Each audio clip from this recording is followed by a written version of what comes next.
Cappuccino oro, la bontà sempre al tuo fianco.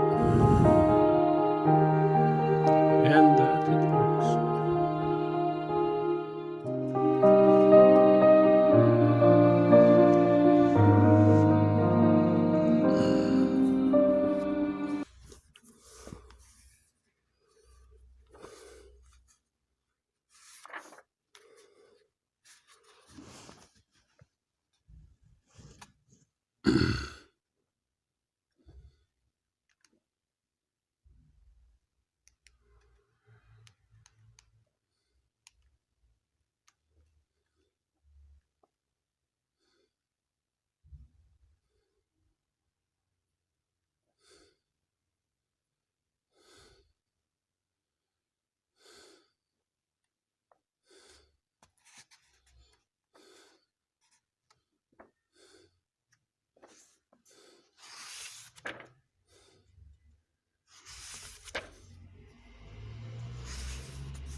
Tenne anche lui qualche momento fisso nell'aspetto dell'illuminato, il suo sguardo penetrante ed esercitato da lungo tempo, a ritrarre dai sembianti i pensieri.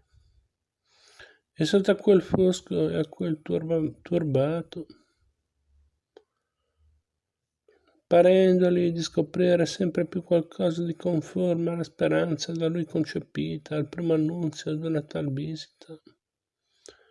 Tutto animato, oh, disse, che preziosa visita è questa, e quanto vi devo essere grato ad una sì buona risoluzione. Quantunque per me abbia un po' del rimprovero. Rimprovero, esclamò il signore meravigliato, ma raddolcito da quelle parole, da quel fare e contenuto che il cardinale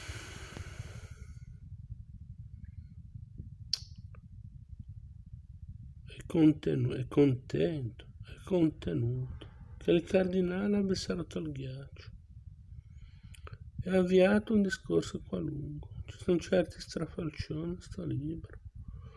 Certo, ma è un rimprovero. Riprese questo, che io mi sia lasciato prevenire da voi, quando da tanto tempo, tante volte, avrei dovuto venire da voi io, da me voi, sapete chi sono. Mi hanno detto bene il mio nome. E questa consolazione che io sento, e che certo mi si manifesta nel mio aspetto. Vi pare egli che io dovessi provare l'annunzio alla vista di uno sconosciuto. Siete voi che me la fate provare, voi dico che avrei dovuto cercare, voi che almeno ho tanto amato e pianto, per cui ho tanto pregato, voi dei miei figli che pure amo tutti, e di cuore quello che avrei più desiderato d'accogliere ed abbracciare, se avessi creduto di poterlo sperare, ma Dio sa fare egli solo le meraviglie e supplisce alla debolezza, alla lentezza dei suoi poveri servi.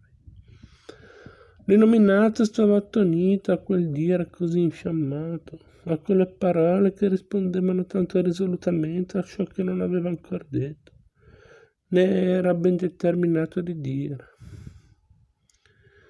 E commosso ma sbalordito stava in silenzio, e che riprese ancora più affettuosamente Federico. Voi avete una buona nuova da darmi e me la fate tanto sospirare, una buona nuova io. Ho l'inferno nel cuore e vi darò una buona nuova, ditemi voi se lo sapete. Qual è questa buona nuova che aspettate da un par mio? Che Dio vi ha toccato il cuore e vuol farvi suo, rispose pacatamente il cardinale. Dio, Dio, Dio, se lo vedessi, se lo sentissi. Dov'è questo Dio? Voi me lo domandate, voi, e chi più di voi là vicino? Non ve lo sentite in cuore, che v'opprime, che v'agita? che non vi lascia stare e nello stesso tempo abbattirla, vi fa presentire la speranza di quiete, di consolazione, di una consolazione che sarà piena, immensa, subito che voi lo riconosciate, lo confessiate, lo imploriate. Oh certo, ho qui qualcosa che mi opprime, che mi erode, ma Dio, se c'è questo Dio, se è quello che dicono, cosa volete che faccia di me? Un segno della sua potenza e della sua bontà, rispose il cardinale. E quando avrete mutato vita, il Signore si servirà di voi per fare del bene, per riparare a tante ingiustizie e a tanti torti. A questo punto l'illuminato, che fin dalla lontana infanzia non s'era più abbandonato alle lacrime, si coprì il viso con le mani e diede in un dirotto pianto. Dio grande e buono, esclamò Federico, alzando gli occhi e le mani al cielo. Che ho mai fatto io, servo inutile, pastore sono lento, perché voi mi chiamaste a questo convito di grazia, perché mi faceste degno d'assistere a un sì giocondo prodigio. Così dicendo stese la mano a prendere quella dell'innominato. No, gridò questo, no, lontano, lontano da me voi, non lordiate questa mano innocente e benefica. Non sapete tutto ciò che ha fatto questa che volete stringere. Lasciate, disse Federico, premendola con amorevole violenza. Lasciate che io stringa con questa mano che riparerà tanti torti, che spargerà tante beneficenze, che solleverà tanti afflitti, che si stenderà disarmata, pacifica, umile a tanti nemici. È troppo, disse singhiozzando l'illuminato. Lasciatemi, monsignore, buon Federico, lasciatemi. Un popolo affollato lo aspetta. Tante anime buone, tanti innocenti, tanti venuti da lontano per vedervi una volta, per sentirvi, e voi vi trattenete con chi? Lasciamo le 99 pecorelle, rispose il cardinale. Sono insicura sul monte, io voglio ora stare con quella che era smarrita.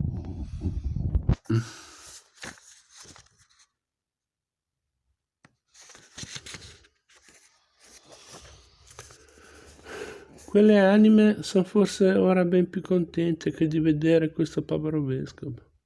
Forse Dio, che ha operato in voi il prodigio della misericordia, diffonde in essa la gioia di cui non sentono ancora la cagione. Quel popolo è forse unito a noi senza saperlo, forse lo Spirito mette nel loro cuore un ardore indistinto di carità. Una preghiera che esaudisce per voi, un rendimento di grazia di cui voi siete l'oggetto non ancora conosciuto. Così dicendo stese le braccia al collo dell'innominato, il quale dopo aver tentato di sottrarsi e resistito un momento, cedette come vinto da quell'impeto di carità.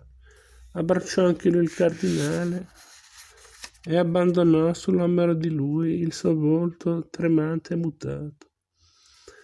Le sue lacrime ardenti cadevano sulla porpora incontaminata di Federico e le mani incolpevoli di questo stringevano affettuosamente quelle membra, premevano quella casacca, avvezza a portar l'armi della violenza e del tradimento. L'illuminato, sciogliendosi da quell'abbraccio, si coprì di nuovo gli occhi con una mano e alzando insieme la faccia esclamò: Dio è veramente grande, Dio è veramente buono. Io mi conosco ora, comprendo chi sono, le mie iniquità mi stanno davanti, ho ribrezza di me stesso, eppure provo un refrigerio, una gioia, sì, una gioia, quale non ho provato mai in tutta questa mia orribile vita. È un saggio, disse Federico, che Dio vi dà per cattivarvi al suo servizio, per animarvi ad entrare risolutamente nella nuova vita in cui avete tanto da disfare, tanto da riparare, tanto da piangere. M'è sventurato, esclamò il Signore. Quante cose, le quali non potrò se non piangere. Ma almeno ne ho di intraprese, da appena avviate, che posso se non altro rompere a mezzo. Una ne ho, che posso rompere subito, disfare, riparare. Federigo si mise in attenzione, l'illuminato raccontò brevemente, ma con parole d'esecuzione. Scusate, anche più forti di quelle che abbiamo adoperato noi, la prepotenza fatta a Lucia, i terrori, i patimenti della poverina. E come aveva implorato, e la smania per quell'implorare aveva messo addosso a lui, e come essa era ancora nel castello. Ah, non perdiamo tempo, esclamò Federigo, ansante di pietà e di sollecitudine. Beato voi, questo è il pegno del perdono di Dio. Far che possiate diventare strumento di salvezza a chi volevate essere di rovina. Dio vi benedica, Dio va benedetto. Sapete di dove sia questa povera nostra travagliata? Il Signore nominò il paese di Lucia. Non è lontano di qui, disse il cardinale, lodato sia Dio, e probabilmente, così dicendo, accorse un tavolino e scosse un campanello. E subito entrò con ansietà il cappellano crocifero e per la prima cosa guardò l'innominato e, vista questa faccia mutata e quegli occhi rossi di pianto, guardò il cardinale e sotto quell'inalterabile compostezza, scorgendogli il volto come un grave contento e una premura quasi impaziente, era per rimanere estatico con la bocca aperta, se il cardinale non l'avesse subito svegliato da quella contemplazione, domandandogli se tra i parroci radunati lì si trovasse quello di... «C'è, monsignore illustrissimo», rispose il cappellano. «Fatelo venire subito», disse Federigo, «e con lui il parroco qui della chiesa». Il cappellano uscì e andò nella stanza dove erano quei preti riuniti. Tutti gli occhi si rivolsero a lui con la bocca tuttavia aperta, col viso ancora tutto dipinto di quell'estasi. Alzando le mani e muovendole per aria, disse: signori, haec mutatio dexterae excelsi. Questo mutamento è dovuto alla destra dell'Altissimo. È stato un momento senza dire altro, poi ripreso il tono e la voce della carica soggiunse: Sua Signoria Illustrissima e Reverendissima vuole il signor curato della parrocchia e il signor curato di... Il primo chiamato venne subito avanti e nello stesso tempo uscì di mezzo alla folla un io strascicato con un'intonazione di meraviglia. Non è lei il signor curato di... riprese il cappellano. Per l'appunto, ma... Sua Signoria Illustrissima e Reverendissima vuole lei. Me, disse ancora con la voce, significando chiaramente in quel monosillabo: come ci posso entrare io? Ma questa volta, insieme con la voce, venne fuori l'uomo, Don Abbondio in persona, con un passo forzato e con un viso tra l'attonito e il disgustato. Il cappellano le fece un cenno con la mano che voleva dire: a noi andiamo, ci vuol tanto. E precedendo i due curati andò all'uscio, l'aprì e l'introdusse. Lasciata la mano dell'illuminato, il cardinale chiama con un cenno il curato del luogo e lo incarica di trovare una donna di cuore e di testa per mandare al castello e tranquillizzare Lucia e annunciare la liberazione. Poi si volta verso Don Abbondio, che attendeva silenzioso.